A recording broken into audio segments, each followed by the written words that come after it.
আচ্ছা, এই যে আকাশকে নীল দেখায়, আর যখন আকাশে আমরা নর্মাল টাইমে যখন আমরা মেঘ দেখতে পাই, সেগুলো কি হয়? সেগুলো সাদা রঙেরই সাধারণত দেখা যায়। কিন্তু কেন হয়? মেঘটা কেন সাদা হয় আর আকাশ কেন নীল দেখায়?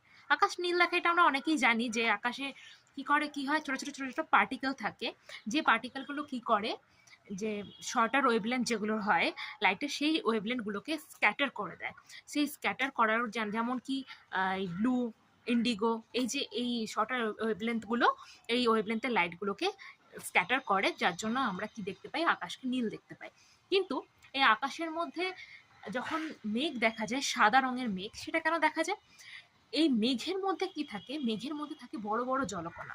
এই বড় বড় জলকণা বা ড্রপলেটস যেগুলো হয়, সেই বড় বড় জলকণাগুলো কিন্তু শুধুমাত্র শর্টার ওয়েভলেন্থের লাইট নয়, সে সব রকমের ওয়েভলেন্থের লাইটকেই স্ক্যাটার করে দেয় সমানভাবে।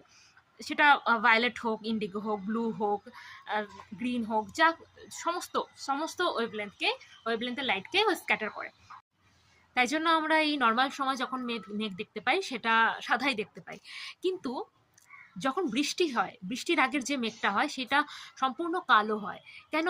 কেন ওই মেঘটা একই মেঘ কিন্তু তখন কালো হয়ে যাচ্ছে? কেন হচ্ছে? কারণ ওখানে প্রচণ্ড পরিমাণে তখন বড় বড় জলকণায় পুরো ভর্তি থাকে, ওয়াটার ড্রপলেটসে ওই কালো মেঘটা পুরো ভর্তি থাকে। অ্যান্ড ওই মেঘের মধ্যে যখন পুরো ওয়াটার ড্রপলেটসে ভর্তি, তখন ওই মেঘটা কি করছে? ওই জলকণাগুলো আর কোনো ওয়েভলেন্থের লাইটকেই ওর মধ্যে দিয়ে পাস করতে দেয় না। এপাশ থেকে ওপাশে যেতেই পারে না কোনো ওয়েভলেন্থের লাইট। তার জন্য কি হয়? যেহেতু কোনো লাইট দিতে পারে না, তার জন্য আমরা মেঘটাকে কি দেখতে পাই? কালো দেখতে পাই।